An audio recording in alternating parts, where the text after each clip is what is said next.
In this video, we'll go over the methods we have in Chief Architect for drawing and modifying CAD arcs. To draw an arc, let's first go to the CAD menu at the top of the program, go to Arcs, and click Draw Arc. If you're using the default freeform arc creation mode, as you click and drag, you'll see an arc appear and conform following the movements of your mouse. Let go, and the arc will be placed. We can also create an arc from a pre-existing CAD line. Draw a CAD line using the CAD menu, then Lines, then Draw a Line. Click and drag to draw the line.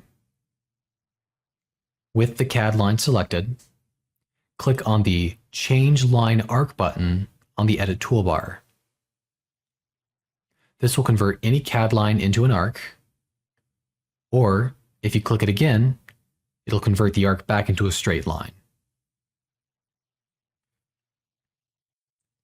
If we click on the arc to select it, we'll see a number of edit handles appear. This square edit handle is the midpoint of the chord of the arc, the line that connects the endpoints we drew while creating the arc. Click and drag to move the arc around. It will be locked to a specific direction unless we hold the Control key on our keyboard. Or, if you're on a Mac, use the Command key. This is the toggle for turning off snaps, and will allow us to freely move the arc in any direction. The larger triangle handle floating off the arc is the Rotate Edit handle. We can use it to rotate the arc around its midpoints. This will snap to specific increments unless we hold Control to turn off snaps. The small circular handle will resize the arc concentrically as we click and drag. The small triangle edit handle that rests on the arc will resize the arc's curvature as we click and drag it. You can grab the square edit handles at the endpoints of the arc to extend the arc further or make it shorter. Clicking and dragging along the chord path will resize the chord itself, making the arc wider or thinner. We can also edit the arc with more specific settings. With the arc selected, click on the Open Object button on the Edit toolbar. At the top, we'll see the locking options, which will be the value that remains locked while we change the other values of the arc. Choosing one of these will gray out the related values below, and we can then modify the other values to our needs.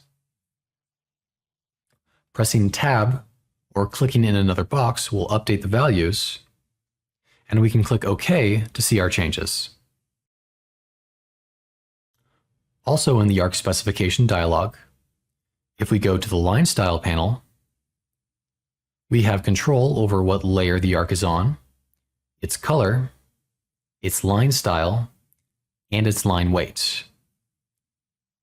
We can also control what will stop the arc from moving if our bumping snaps are turned on, and we can choose to display the length and the angle of the arc. We can click OK to see our changes. Open the specification once more. If we go to the Arrow panel, we can check the box for Include Arrow if we want this line to have an arrowhead, and we can change the arrowhead style and the other settings associated with it. Click OK to see our changes. We can also click Undo to undo the changes we've made. It's worth noting that we can't make full circles with a single arc. If we want to make a complete circle, we'll need to break the arc. Select the arc, click on the Add Break tool on the Edit toolbar, and click on the arc.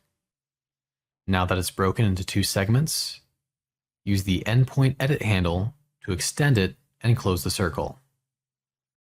Next, we'll take a look at arc creation modes. Go to the Edit menu, Arc Creation Modes, and first, we'll look at the Center Radius End mode. With this mode chosen, click on the Draw Arc tool. Click where you want the center point of the arc to be, and drag out the radius. Now, when you let go, you'll see an arc begin to form, following the movements of our mouse. Left-click once more to place the arc. Next, we'll go to the Start End On mode. With Draw Arc still selected, we're going to click and drag from the start to the end of the chord, and when you release click, we'll see an arc that changes curvature and position as we move our mouse. For the Start Tangent End Arc Creation mode, we'll click and drag to create the tangency line of the beginning of the arc. When we let go, we'll be able to control the shape of the arc, but the starting point of the arc remains tangent to the initial line we drew. I'll left-click once more to place the arc.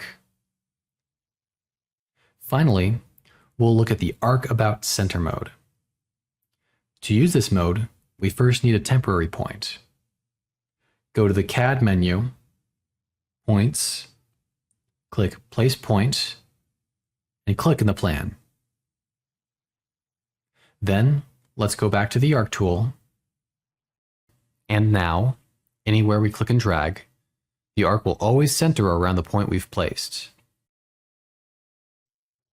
If we place multiple points, the currently selected CAD point, in this case being the most recent one we've placed, will act as the center. If we want more precision for our arcs, we can use the Input Arc tool. First, place a point in your plan. Then, go to the CAD menu, Arcs, and choose Input Arc. Since we placed a point, our starting point is going to be the active CAD point. Otherwise, it will default to the plan origin. Using this tool, we can specify the starting direction, the radius, either clockwise or counterclockwise, and we need to have at least one of the extension values filled in order for it to draw the arc. Click OK to see your results. We'll see that it puts a temporary point at the end of the arc, so the next arc you create with the Input Arc tool will start at the end of the first one. If we input another point, we'll see the start direction has changed, meaning the new arc will be tangent to the arc we just drew. We also have some additional edit toolbar options we can use with arcs. We can take any arc drawn and convert it to a polyline, specifying the amount of sides that we want. Click on an arc, and on the Edit toolbar, click on Convert Curve to Polyline. In here, we can set the number of sides that we want, and see the angle of each corner for the shape that we're making. Click OK, and now we have a series of straight polylines connected in the shape of the arc. With another arc, we can click on the Lock Center button. This forces any transformation we make to the arc to prevent the center point from moving. We can still move the entire shape with the square edit handle in the middle. And finally, if we extend the straight line segment from the arc at any point, and if we click on the arc section again, we'll have the Make Arc Tangent button appear. Click on this, and the arc will become tangent to the straight line segment that we drew. This concludes our video of the Arc tool. If you'd like to learn more, you can use the documentation in the software by going to the Help menu and clicking Launch Help, or by watching our other videos on using CAD tools in Chief Architect.